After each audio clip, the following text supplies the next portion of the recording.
Kita tahu bahwa tidak sedikit dari saudara-saudara kita sesama umat muslim itu saling bertikai satu sama lain hanya karena perbedaan-perbedaan yang sifatnya furu'iyah atau cabang-cabang beragama atau bahkan lebih elementer lagi terkait hal-hal yang sebenarnya bukan sesuatu yang substansial terkait keagamaan kita secara signifikan. Nah, itulah yang kemudian disebut sebagai mereka yang berparadigma fikih, yang menganggap bahwa kebenaran itu sifatnya tunggal, bahwa ketika saya benar, berarti Anda salah. Inilah yang kemudian disebut sebagai kaum takfiri, kaum yang mengkafirkan sesama umat muslim. Ketika dakwah tujuannya adalah mengislamkan dalam tanda kutip orang yang belum Islam, kaum takfiri justru mengeluarkan orang Islam dari Islam. Inilah dampak yang paling terburuk dari paradigma fikih, yang mana ketika asas mazhabnya itu harus tunggal, bahwa mazhab saya yang benar, yang lain itu kafir. Ini berangkat dari misalnya salah satu hadis Rasulullah SAW, bahwa dari 73 golongan yang terpecah di umatku ini hanya satu yang benar. Nah, sehingga dia merasa bahwa satunya itu adalah dia dan 72-nya itu kafir atau salah. Sementara pembacaan terhadap hadis tersebut bisa juga dimaknai bahwa dari 73 golongan itu 72 benar dan satu yang salah, yaitu yang sering mengkafirkan orang lain. Sehingga paradigma fikir ini selalu mengukur kesalehan dari kesetiaan pada fikihnya, dari cara dia mengambil hukum-hukum Islam. Nah, sementara di sisi seberangnya ada paradigma akhlak. Paradigma akhlak ini menganggap bahwa kebenaran itu jamak. Dalam artian tidak bisa kita caplok kebenaran itu hanya pada mazhab kita saja. Karena surga ini, kata Quraisyab, itu terlalu luas untuk kita caplok. Karena surga itu bukanlah misalnya ujian SPMB yang memiliki batas kota penerima atau CPNS. Tetapi siapa saja yang pahalanya lebih banyak misalnya dibandingkan dosa-dosanya, bahkan yang berdosa sekalipun ketika sudah dicuci di neraka itu akan ke surga juga. Itu artinya kebenaran itu tidaklah tunggal, tapi jamak. Sehingga manfaat dari memahami kebenaran sebagai sesuatu yang jamak, kita akan menonjolkan persaudaraan atau ukhuwah Islamiyah. Bahwa sebagaimana sabda Rasulullah SAW, ikhtilaf di tengah-tengah umatku itu adalah rahmat, adalah kecintaan. Bahwa perbedaan di tengah-tengah kita sesama umat muslim itu bagian dari cinta. Sehingga kesalehan tidak boleh diukur dari kesetiaan hanya semata-mata pada fikih atau pemilihan kita kepada mazhab tertentu. Tetapi kesalehan diukur itu dari sejauh mana akhlak seseorang itu bermanfaat bagi orang lain. Kita ambil contoh misalnya usuluddin atau dasar-dasar beragama. Atau kalau mau yang sepakat antara ahlul sunnah maupun ahlul bait, yaitu rukun Islam. Mulai dari syahadat. Syahadat itu menekankan aspek akhlak, bahwa asyhadu alla ilaha illallah wa asyhadu anna muhammadar rasulullah. Kita tidak boleh menuhankan yang lain. Kita tidak boleh menuhankan bos kita, istri kita, pasangan kita, dosen kita, atau gebetan kita. Kita hanya boleh menuhankan Tuhan, karena tidak ada Tuhan selain Allah. Itulah akhlak di dalam syahadat. Kemudian rukun Islam yang kedua, sholat. Dalam surah Al-Ankabut ayat 45, inna sholata tanha 'anil fahsya'i wal munkar. Artinya, sungguhnya sholat itu mencegah kita dari perbuatan keji dan mungkar. Lagi-lagi perbaikan akhlak. Rukun Islam yang ketiga, misalnya puasa. Jelas-jelas bahwa puasa itu hanya ditujukan bagi orang-orang beriman agar kita bertakwa. Takwa artinya kendali diri atau self-regulation. Yang keempat, misalnya haji. Dalam Quran surat Al-Hajj kita dilarang untuk berkata-kata keji ketika kita berada di rumah Allah, di Baitullah. Itu artinya lagi-lagi untuk moralitas akhlak kita. Dan yang kelima, misalnya tentang bagaimana kita sedekah atau zakat. Itu juga lagi-lagi akhlak. Agar apa? Agar terjadi solidaritas sosial. Itulah mengapa paradigma akhlak itu sangat ditonjolkan. Karena di dalam aspek-aspek fikih misalnya rukun Islam tersebut, ternyata substansinya, signifikansinya, atau hakikatnya akhlak juga. Nah, pertanyaan kemudian, apa itu syariah? Apa itu fikih? Syariah itu secara akar kata adalah jalan, atau kita bisa umpamakan bahwa syariat ini adalah hukum Islam yang diturunkan oleh Tuhan. Sementara fikih adalah hukum Islam yang dimaknai oleh manusia, oleh paradigma-paradigma dari fuqaha atau ulama mazhab tertentu. Misalnya yang paling mayor itu ada 5, mulai dari mazhab Ja'fari, Syafi'i, Maliki, Hanafi, dan Hambali. Nah, sehingga perbedaan di antara mazhab tersebut harus dianggap sebagai ikhtilaf atau perbedaan pendapat. Sesuatu yang basically sangat-sangat wajar. Karena jangankan dalam persoalan agama, orang yang saling jatuh cinta satu sama lain pun atau kembar identik sekalipun pasti memiliki perbedaan pendapat.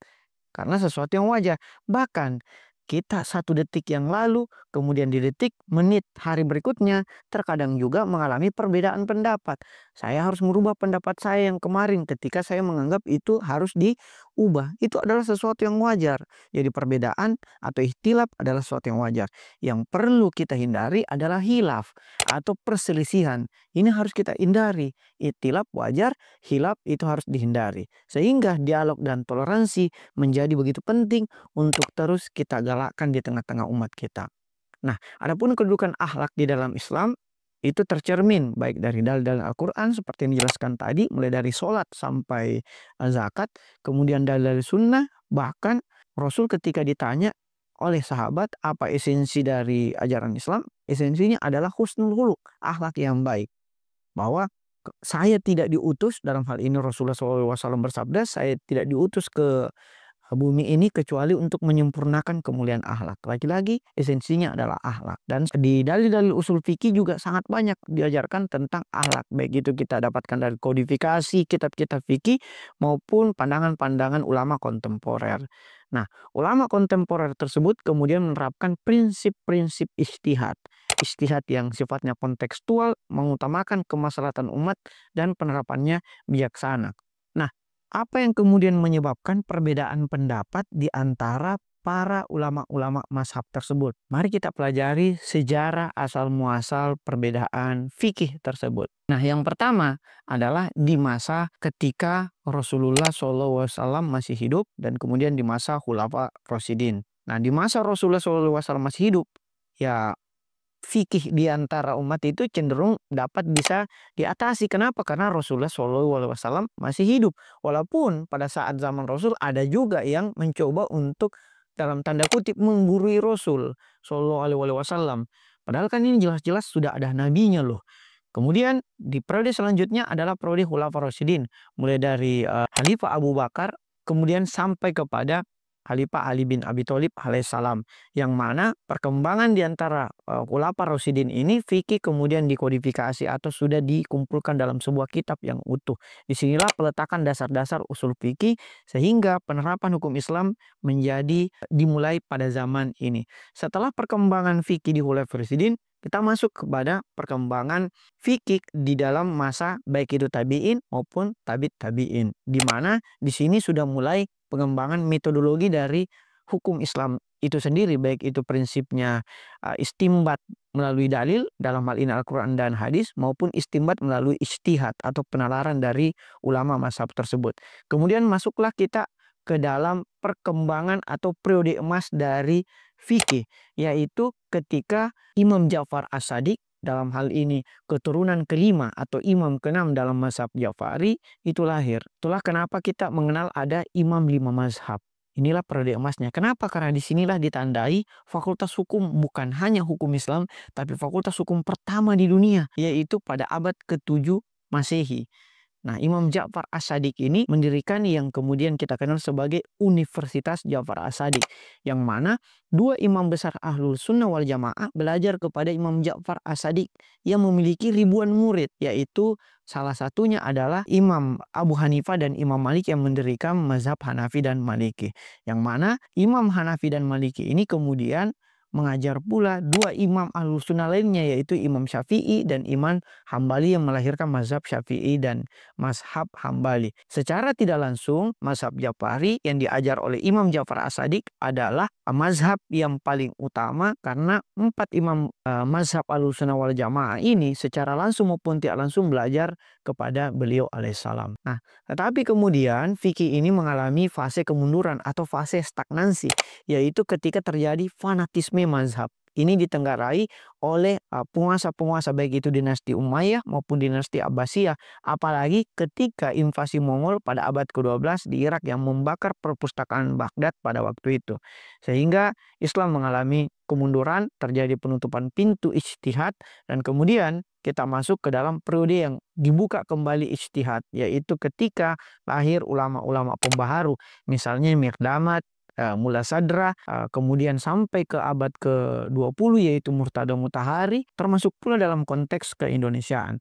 Nah, semangat ijtihad ini kemudian menjadi pintu bagi terbukanya perkembangan-perkembangan hukum Islam kontemporer, yaitu pendekatannya menggunakan ar-rai atau hal-hal yang sifatnya rasional atau akal. Yang mana kita tahu bahwa pendekatan kontekstual ini pada gilirannya harus kita batasi juga, jangan sampai kebablasan, yaitu paradigma fikih yang sifatnya liberal. Paradigma fikih yang sifatnya liberal ini ya memang ada pembaruan tafsir, tetapi ketika liberal ini tidak dibatasi, maka mungkin suatu saat akan ada pandangan fikih yang melegalisasi pernikahan sesama jenis karena menganggap bahwa ini kan liberal dan sebagainya.